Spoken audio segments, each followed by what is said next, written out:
Assalamualaikum warahmatullahi wabarakatuh. Perkenalkan, nama saya Agung Selah dengan NPM 2042414. Di sini saya akan membuat video pembelajaran mata kuliah bimbingan dan konseling. Baik, di sini saya akan menjelaskan pengertian bimbingan konseling. Pengertian bimbingan konseling adalah proses bantu yang diberikan oleh seseorang atau guru BK atau tenaga ahli kepada individu atau kelompok agar mereka mampu memahami diri, mengenal potensi, mengatasi masalah, serta membuat keputusan yang tepat sehingga dapat berkembang secara optimal, mandiri, dan bertanggung jawab. Baik, materi selanjutnya itu adalah tujuan bimbingan konseling. Tujuan bimbingan konseling secara umum adalah membantu individu berkembang secara optimal sesuai potensi, serta mampu menghadapi dan memecahkan masalah dalam kehidupannya. Secara lebih rinci, tujuan bimbingan konseling itu meliputi yang pertama itu ada pemahaman diri. Pemahaman diri adalah membantu peserta didik mengenali potensi minat, bakat, serta kelemahan dirinya. Dan yang kedua itu ada pengembangan potensi, mendorong individu mengembangkan kemampuan belajar, pribadi, sosial, maupun karir. Yang ketiga adalah pemecahan masalah. Pemecahan masalah adalah membekali individu agar terlihat dari perilaku negatif atau kesulitan di masa depan. Dan yang keempat itu ada pengentasan masalah. Pengentasan masalah adalah membantu menyelesaikan kesulitan yang sedang dihadapi, baik akademik, sosial, maupun pribadi. Baik, yang terakhir yaitu ada kemandirian. Kemandirian adalah membentuk individu yang mampu mengambil keputusan, bertanggung jawab, dan menyesuaikan diri dengan lingkungan. Baik, materi selanjutnya yaitu manfaat bimbingan konseling. Manfaat bimbingan konseling yang pertama itu bagi pribadi. Bagi pribadi, membantu memahami diri, mengendalikan emosi, serta meningkatkan rasa percaya diri.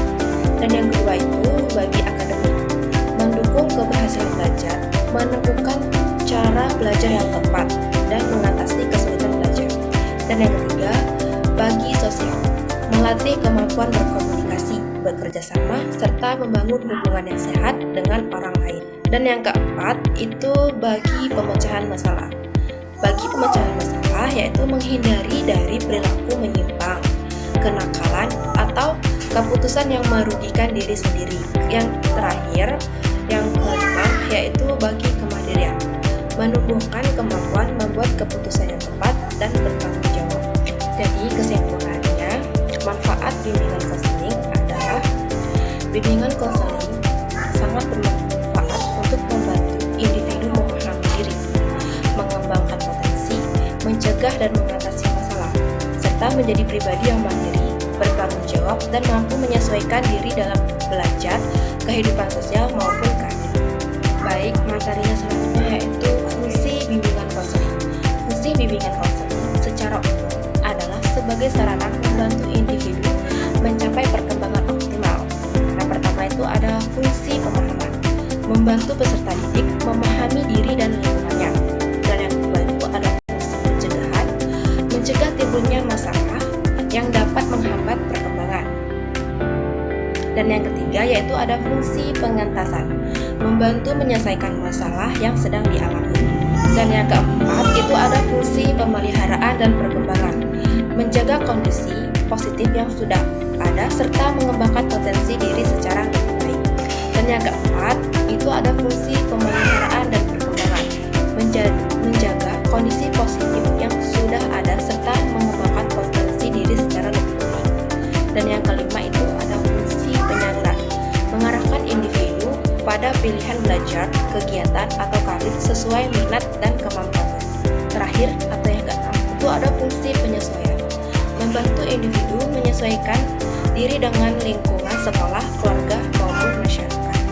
Baik, materi selanjutnya itu adalah mengapa bimbingan konseling itu sangat penting di sekolah dasar.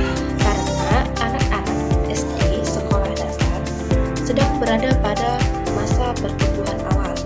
Pada masa ini, mereka butuh banyak arahan, perhatian, dan bimbingan agar bisa berkembang dengan baik. Alasannya, yang pertama itu membantu mencegah masalah sejak awal. Dan yang ketiga, membentuk sikap dan karakter. Baik, materi selanjutnya itu adalah strategi apa yang dilakukan guru dalam menghadapi permasalahan anak yang berkebutuhan khusus. Yang pertama itu memahami kondisi anak. Yang kedua, menggunakan metode belajar yang bervariasi. Dan yang kedua itu bekerja sama dengan orang tua. Dan yang ketiga, memberikan motivasi. Dan yang keempat itu memberikan perhatian dan perlindungan individu.